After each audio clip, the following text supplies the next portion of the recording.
અંબાજી પંથકમાં તાપમાનમાં વધારો થતાં ગરમીજન્ય રોગોનું પ્રમાણ વધ્યું છે। સરકારી હોસ્પિટલમાં વાયરલ ફીવર અને ઝાડા ઉલટીના દર્દીઓની સંખ્યા વધી છે।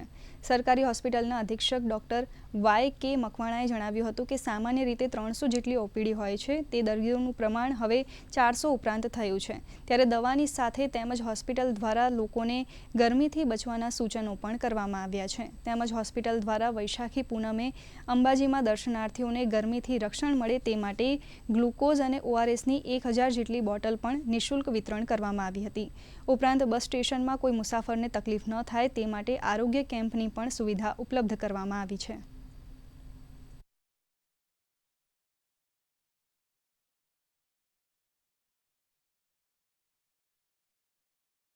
અત્યારે દૈનિક 400 જેટલા કેસ આવે છે, જેમાં મુખ્યત્વે તાવ, વાયરલ ફીવર, ઝાડા, ઉલટી એવા પ્રકારના કેસ નોંધાતા હોય છે। અત્યારે જે પ્રમાણનું ગરમીનું પ્રમાણ વધી રહ્યું છે, તેથી આવનારા સમયમાં લૂ લાગવાના કેસ આવવાની શક્યતા છે અને એના પગલે હોસ્પિટલ ખાતે સ્પેશિયલ બેડની વ્યવસ્થા કરવામાં આવી છે, તેમજ જરૂરી દવાઓ અને જરૂરી સાધન સામગ્રી અહીંયા હાજર છે।